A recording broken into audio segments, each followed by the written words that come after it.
He returned in a jacket stitched from meteor-burned silk and boots caked in red moon ash. His shades were so black they didn't just block light, they drank it. The industry didn't buy the abduction story. In Johannesburg, if a rapper vanishes for a year and comes back looking like a gothic astronaut, people just assume he found a new chemist and a better stylist. They called it a rebrand. But yes, remembered the lower astral underworld. He'd been snatched by the green reptilian queens from a dimension beneath the veil, where the sun never rises.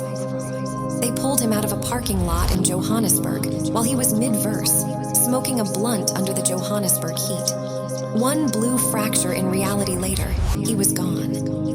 The ship smelled like blood. They kept him in a crystal pod, a human artifact on display.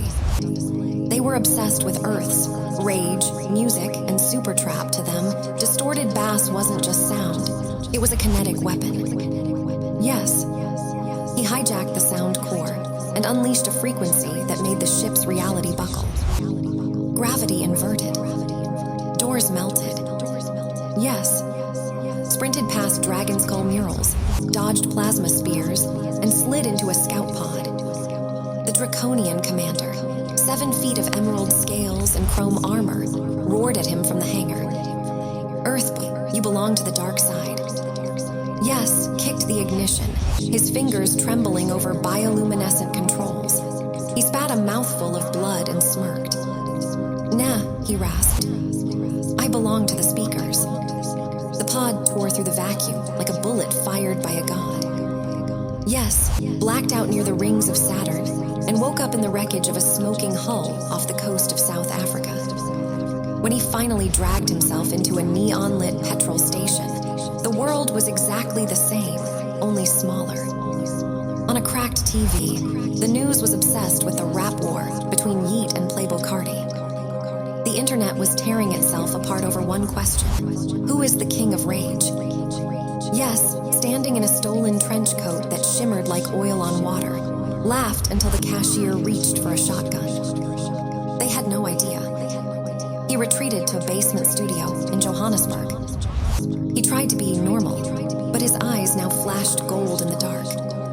His new sound wasn't futuristic, it was alien. It sounded like comets grinding against cathedral bells, like a vampire doing donuts in a war zone.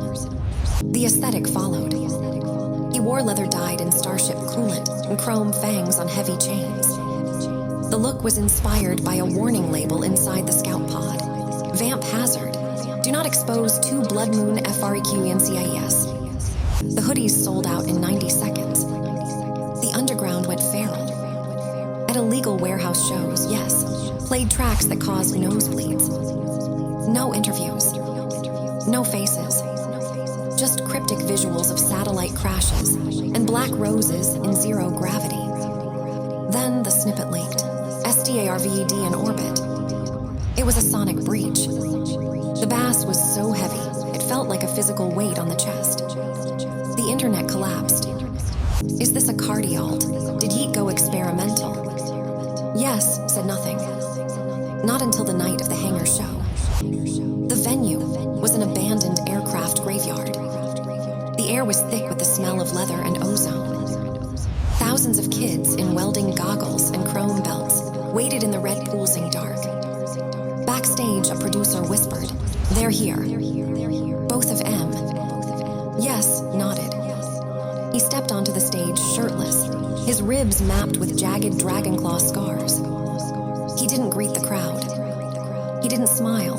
He looked into the VIP shadows and saw them. Yeet, draped in extraterrestrial layers. Carti, a silhouette as still as a blade. Yes, leaned into the mic. The feedback sounded like a scream. Y'all arguing over who forged the crown. Yes, his voice echoed like thunder. I'm here to tell you, I seen where they keep the fire.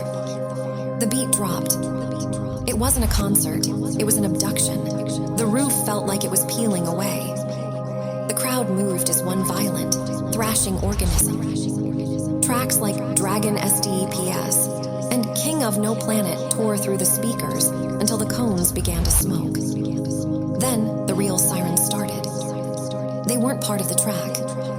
A sound like knives, grinding against the sky, rolled over the hangar. The clouds above Johannesburg split. Purple fire illuminated the night, revealing shapes that were too massive, too winged, and too metallic to be human. The Draconian Queens had followed the signal. The crowd panicked, a sea of screaming fans and flashing phone screens. Yeet backed away from the stage. Cardi looked up, grinning at the apocalypse. Yes stood center stage, his silver cloak whipping in the artificial wind as the massive lead ship descended through the clouds. The commander's voice boomed, shaking the bolts out of the rafters. EARTHBOI, the storm has come home. Yes lifted the mic one last time, starlight reflecting in his gold eyes. Nah, he said, as the intro to his final track began to shake the very foundations of the earth.